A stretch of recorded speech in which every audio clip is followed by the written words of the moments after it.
I think we can all agree that no device in the history of mankind has ever done more to connect people than the telephone. And as long as we're alive, it'll continue to serve that purpose. Or maybe even beyond that. From Edison's spirit phone to Frank's box to the modern digital recorder, technology has always been employed in an effort to connect people with the afterlife. But that door has been known to swing both ways, with the deceased using technology in order to contact the living. This next story illustrates exactly that idea. A dead person reaching out from the great beyond by phone to contact the living. And not just once. How about 35 times? This is extremely strange.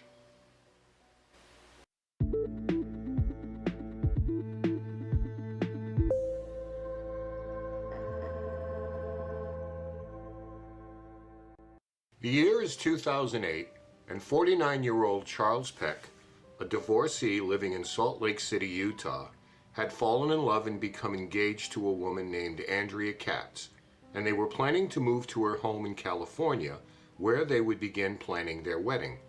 Charles had 3 children from his previous marriage. On September 12th, he was traveling to Los Angeles for a job interview at Van Nuys Airport. He had previously worked as a customer service agent at Delta Airlines in Salt Lake City for almost 20 years, but was looking forward to a career change. Charles had flown to LA and upon arriving, with 225 other passengers, boarded a Metrolink rail to Moore Park, where he would be met by Andrea. The train was due to arrive by 4:45 p.m. The train was being operated by a 46-year-old engineer named Robert Sanchez, who had just come on at Union Station for the second part of a split shift. As the train continued through Chatsworth, Sanchez didn't notice a yellow caution signal at the Chatsworth station and then drove the train straight through a red light where the double track merged onto one line. The train Sanchez was driving with those 225 passengers aboard then collided with a Union Pacific freight train who had the right of way and was headed in the opposite direction. The collision at a combined 80 miles per hour proved devastating. It would later be discovered that Sanchez, against the law, had been on his phone for a majority of the journey texting a young friend. And the last text came at exactly 22 seconds before impact. And records show that he had been warned about this offense twice previously. Just another reason why texting and driving is just not the safe thing to do. While some of the passengers were able to stagger away from the scene, first responders were horrified at the scene they encountered as they frantically attempted to free the victims trapped inside the jumbled wreckage. Anglican priest Donald Ashman was on board the train when the accident occurred. He was speaking by phone to his wife of 37 years at the time of impact. Despite suffering a back injury, nonetheless, he delivered last rites to many of his fellow passengers as first responders brought more victims before him. "I was where God intended me to be," Ashman said in an interview. All told, 25 souls perished in the crash, including Sanchez, and 135 others were injured. It remains to this day the worst commuter train accident in California history. Meanwhile, Andrea Katz, traveling to pick up her fiancé, heard news of the crash on her car radio.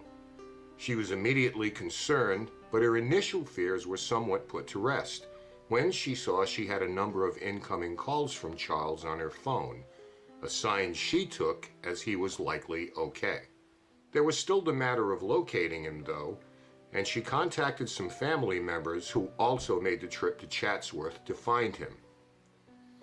As the hours passed, no less than 35 calls were made from Charles' cell phone to family and friends, including his son, sister, brother, and stepmother. They described what came through as nothing but static and perhaps a faint voice, leading them to believe he was still alive, but perhaps trapped in the wreckage and unable to speak. Each time his phone connected with theirs through the static, Andrea was there to encourage him not to give up and that help was coming.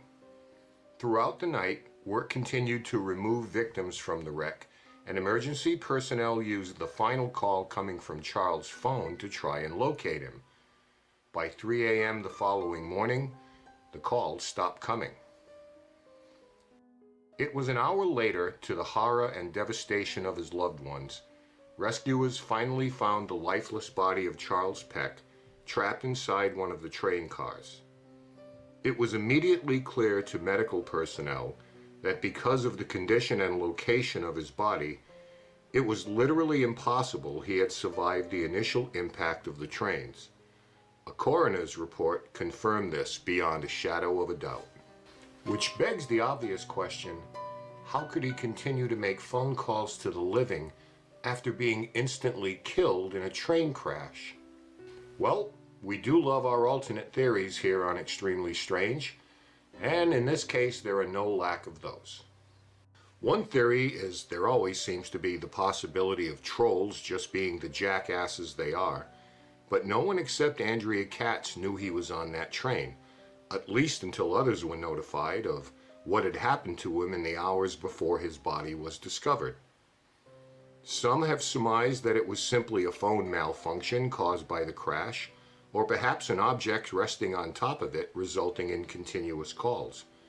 Certainly a malfunction can't be dismissed, but that doesn't really address why those calls were made only to family and closest friends and not any other random people on his contact list. There is a possibility that another passenger using it might explain some things, but there was no one else found near him, and it would mean there was no locking mechanism on it, which is not likely, but can't be ruled out. Now, this phone issue may never really be put to rest because, oddly, Charles's was never found in the debris. Weird. But while Charles Peck is an extreme example of this phenomena, we found out that it's really not that unique. There are actually a lot of examples of this, and while some of them are a little bit shaky, there are some that have a great deal of credibility to them. And here are a few of those. Dean Koontz is a noted science fiction, horror, and mystery writer who has created such works as The Demon Seed, Watchers, Phantoms, Hideaway, and the USA Network remake of Frankenstein. In an interview with true crime author Dr. Catherine Ramsland for his biography, Koontz told the following story. On September 20th, 1988, he was working in his office when the phone rang. He picked it up to hear a faint female voice on the other end who, with a sense of urgency, said, "Please be careful." The startled Koontz asked who it was, but the woman repeated the phrase 3 more times, each time ignoring his repeated requests as to her identity. Then the phone simply went dead, leaving the puzzled Koontz to sit and wonder who it might have been that called him. He felt the voice resembled that of his mother Florence, who had passed almost 20 years earlier, but dismissed that as perhaps just his imagination and chided himself for being so melodramatic. A prank seemed out of the question, as his number was enlisted, so perhaps it was a simple misdial. He told his wife later of the call and put it out of his mind. 2 days later, Dean visited his father Ray, who was then in an assisted living home where he was suffering from dementia. He had received a call from the staff who were experiencing some serious issues with his dad, including an assault on another resident there. So Dean was asked to come and have a talk with him.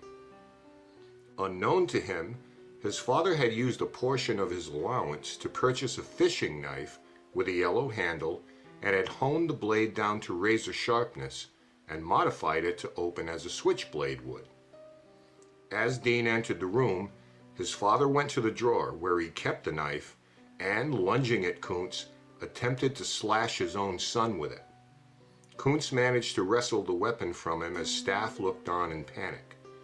The police were summoned, and as they arrived, Dean was already out in the hallway with the knife in hand. Thinking perhaps he was the assailant, they drew their guns on him, and there were some very anxious moments before the situation was explained and cooler heads prevailed.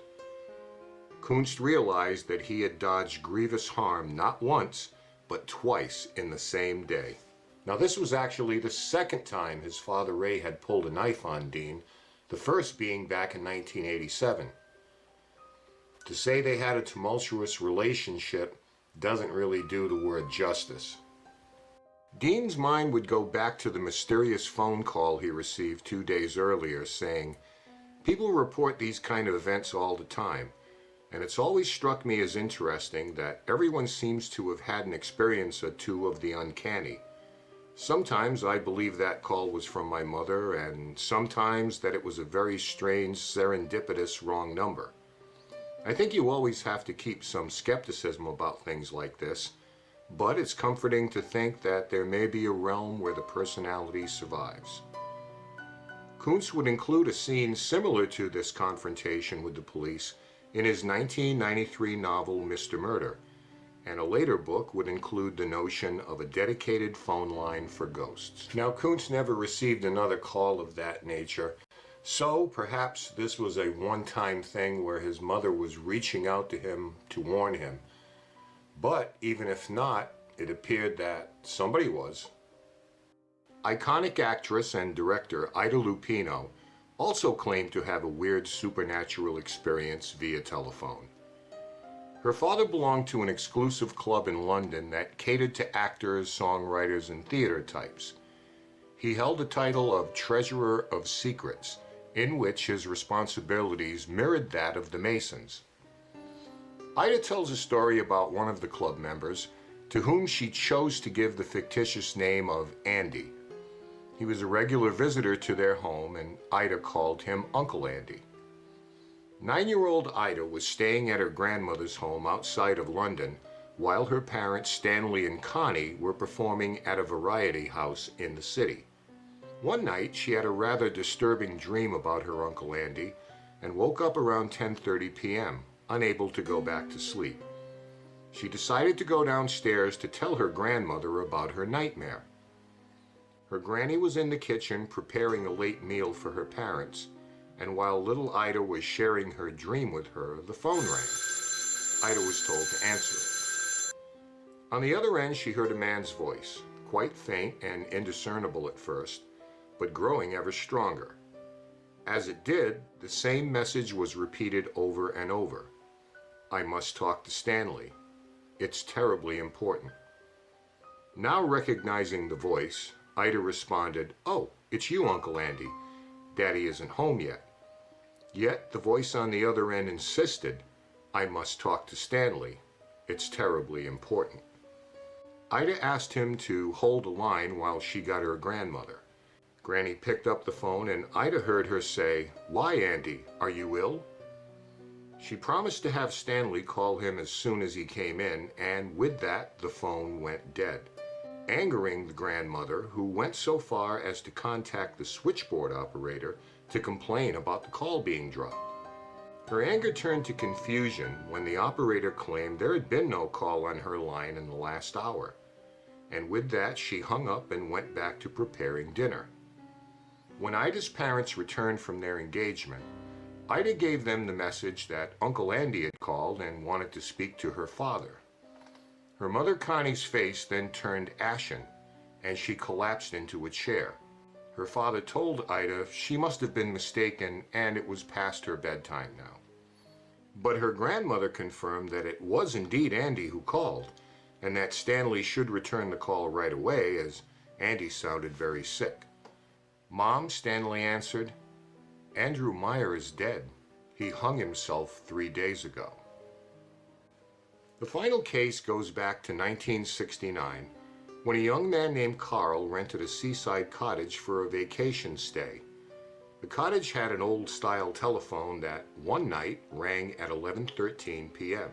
Trying to ignore it as he felt it obviously wasn't for him, An annoyed Carl finally picked it up and heard the voice of his father on the other end. He said, "Ah, there you are, Carl. Your mother will be trying to reach you. Call her up. She has a message for you." Carl asked why he couldn't talk to her right then and there, but his father told him they weren't together at that time. When Carl asked where he was, his father replied, "It's a very beautiful place. Make sure you call your mother. Goodbye, Carl." The following morning, Carl tried to call his mother at a decent hour, but discovered that not only didn't the phone work, but it was apparently nothing more than a decoration put there to add to the cottage's rustic appearance. When Carl left the cottage and finally got in touch with his mother, she tearfully said she had been desperately trying to get in touch with him to tell him that his father died of a heart attack at exactly 11:13 the previous night. Now, these were just a couple of the literally thousands of stories people have shared about contact with the afterlife through the telephone. And because the device is so prominent in our lives, it stands to reason that perhaps those who have passed on see it as the best possible way to communicate with the living. In fact, psychic researcher D. Scott Rogo and artist Raymond Bayless, after a 2-year study, collaborated on a book called Phone Calls from the Dead that explored this phenomenon. Rogo was a bit of a controversial individual in the field of psychical research, and his book stirred a lot of polarizing views, but bizarrely, Rogo was found stabbed to death in his apartment in August of 1990. He was 40 years old. And while robbery was suspected and a man was convicted but later had his verdict overturned, the case remains unsolved. Now, many psychic acquaintances of Rogo's claim to have solved the murder based on visions and impressions of the killer, but the whole case to this day remains extremely strange, which gives me an idea for another topic. Now, some of these stories, sure, they could be extreme coincidences or perhaps a hoax being played on a grieving family. I can't stand that. But perhaps it's best that we always keep those who have passed in our thoughts and keep those phone lines open.